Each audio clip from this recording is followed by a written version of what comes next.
दर्शकों, संत गरीबदास जी महाराज जी का जन्म संवत 1774 यानी सन 1717 में हुआ था।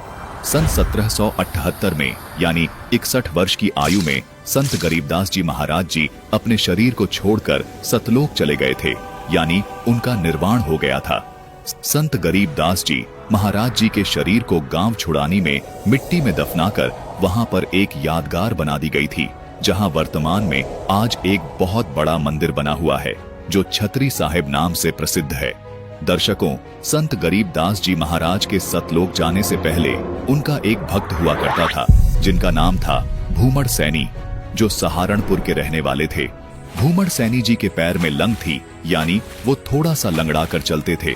भूमड़ सैनी जी भादौ यानी बरसात के समय में काफी तंग हो जाया करते थे, यानी रास्ते में कहीं पानी भरा होता तो कहीं पर गड्ढे होते थे। उन्हें काफी परेशानी का सामना करते हुए यात्रा करनी पड़ती थी। भूमड़ भक्त ने इसी वर्ष अपने आप से एक प्रण किया हुआ था कि अब से मैं हर महीने अपने गुरुजी संत गरीबदास जी महाराज जी के दर्शन करने के लिए आया करूंगा। दर्शकों, संत गरीबदास जी महाराज जी ने अगस्त महीने में अपना शरीर छोड़ा था। इससे 2 महीना पहले संत गरीबदास जी महाराज जी ने भूमड़ भगत को बोल दिया था कि बेटा अब आप यहाँ मत आना। ये सब सुनकर भूमड़ भगत बहुत दुखी हुआ और संत गरीबदास जी महाराज जी से प्रार्थना करने लगा कि मुझे अपने चरणों से दूर मत करो मालिक, आखिर मुझसे क्या गलती हो गई। इस तरह कहकर वो पैरों में गिरकर रोने लगा और यही शब्द बार बार दोहराने लगा। संत गरीबदास जी महाराज जी ने उसको रोते हुए देखकर उससे कहा कि बेटा रो मत, मैंने यहाँ अपने सभी कार्य पूरे कर दिए हैं, इसलिए मैं अब तेरे पास सहारनपुर ही आऊंगा। दर्शकों, संत गरीबदास जी महाराज जी ने तो स्वाभाविक उस भूमड़ भगत का दिल रखने के लिए ऐसा कहा था, क्योंकि उन्हें पता था कि उनका सतलोक जाने का समय आ गया है। समय आने पर संत गरीबदास जी महाराज जी ने अपना शरीर छोड़ दिया और वो सतलोक चले गए। उधर दूसरी ओर भूमड़ भगत 6 महीने तक रोता रहा और यही कहता रहा कि हे परमात्मा, मेरे से क्या गलती बन गई जो आपने मुझे अपने पास आने के लिए मना कर दिया। दर्शकों, अब कबीर परमेश्वर जी संत गरीबदास जी महाराज जी की प्रतिज्ञा का पालन करने के लिए 6 महीने पश्चात बसंत पंचमी को स्वयं सहारनपुर में संत गरीबदास जी महाराज के रूप में प्रकट हो गए और भूमड़ भगत के पास पहुंच गए। यानी जिस प्रकार संत रामपाल जी महाराज सतलोक जा चुके हैं, इसी प्रकार गरीबदास जी महाराज भी सतलोक जा चुके थे। फर्क सिर्फ इतना है कि संत रामपाल जी महाराज सह शरीर सतलोक गए और गरीबदास जी महाराज ने शरीर यहीं छोड़ दिया था। उसके बाद जिस प्रकार आज संत रामपाल जी महाराज के रूप में कबीर परमेश्वर जी लीला कर रहे हैं, इसी प्रकार कबीर परमेश्वर जी ने संत गरीबदास जी महाराज के रूप में सहारनपुर में लीला की।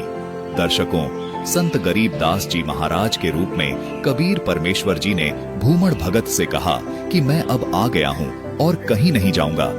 गरीबदास जी महाराज को देखकर भूमड़ भक्त की खुशी का ठिकाना नहीं रहा। गरीबदास जी के रूप में कबीर साहब जी ने कहा कि भूमड़ भक्त, ऐसा कर मेरे लिए एक कुटिया बना दे जिसमें मैं रहूंगा।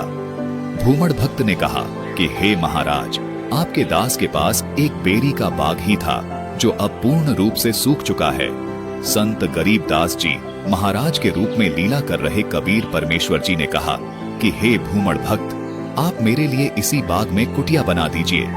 गरीबदास जी महाराज की आज्ञा का पालन करते हुए भूमड़ भक्त ने सूखे पेड़ों के बीच ही गरीबदास जी महाराज के लिए कुटिया बना दी।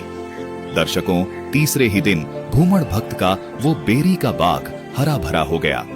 परमात्मा की इस अद्भुत लीला को देखने के लिए पूरा सहारनपुर उमड़ पड़ा, क्योंकि सबको ये पता था कि भूमड़ भक्त का ये बाग सूख चुका था और वहां रह रहे आसपास के लोग उस बाग के पेड़ों की सूखी लकड़ियां प्रयोग करने लगे थे। बाग के हरा भरा होने से और बाग में अति शांति का वातावरण होने से लोगों की आस्था संत गरीबदास जी महाराज में बहुत बढ़ गई। हिंदू व मुसलमान दोनों ही धर्मों के लोग गरीबदास जी महाराज के शिष्य बनने लगे। कबीर परमेश्वर संत गरीबदास जी के रूप में 35 वर्ष तक सहारनपुर में ही रहे और अपना तत्व ज्ञान समझाते रहे तथा 35 वर्ष के बाद उन्होंने अपना शरीर, जो वो संत गरीबदास जी महाराज जी के रूप में सहारनपुर में रह रहे थे, उसको छोड़ दिया और सतलोक चले गए। कबीर परमेश्वर जी ने जब संत गरीबदास जी के रूप में शरीर छोड़ दिया तो गांव वालों ने सोचा कि संत गरीबदास जी महाराज जी छुड़ानी गांव के रहने वाले थे, इसलिए एक बार छुड़ानी गांव में इस बात की खबर पहुंचा देनी चाहिए और ये जाना जाए कि संत गरीबदास जी महाराज जी के शरीर को छुड़ानी गांव में लाया जाए या यहीं सहारनपुर में ही अंतिम संस्कार कर दिया जाए। इसलिए गांव के 2 व्यक्ति तथा भूमड़ भगत जी घोड़े पर सवार होकर छुड़ानी गांव पहुंच जाते हैं। छुड़ानी गांव के कुछ लोग भूमड़ भगत को जानते थे, इसलिए उन्होंने उनको बैठाया, उनसे पूछा कि कैसे आना हुआ। तब भूमड़ भगत ने बताया कि ऐसे ऐसे गुरुजी संत गरीबदास जी महाराज 35 वर्ष से सहारनपुर में मेरे पास ही रह रहे थे और वो इन 35 वर्ष के दौरान यहाँ छुड़ानी गांव में आए नहीं थे और अब संत गरीबदास जी महाराज जी ने शरीर छोड़ दिया है, इसलिए हम यहाँ आए हैं। ये सुनकर छुड़ानी वालों ने कहा कि कौन गरीबदास? भूमड़ भगत ने कहा कि अपने गुरुजी संत गरीबदास जी महाराज।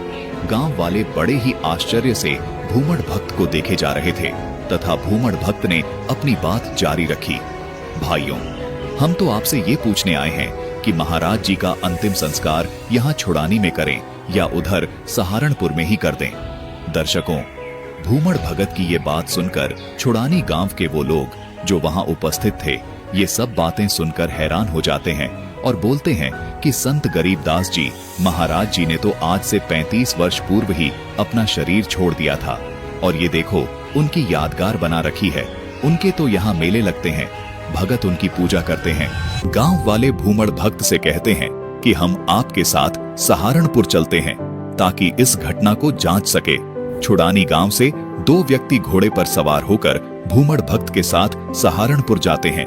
वहां जाकर छुड़ानी गांव से आए लोग संत गरीबदास जी महाराज के पार्थिव देह को देखकर हैरान हो जाते हैं और कहते हैं कि ये तो सच में वही गरीबदास जी महाराज ही हैं जो छुड़ानी में रहते थे। इनकी लीला को ये ही जाने। आप गरीबदास जी महाराज का अंतिम संस्कार यहीं सहारनपुर में ही कर दो, क्योंकि छुड़ानी में तो संत गरीबदास जी महाराज का अंतिम संस्कार पहले ही हो चुका है।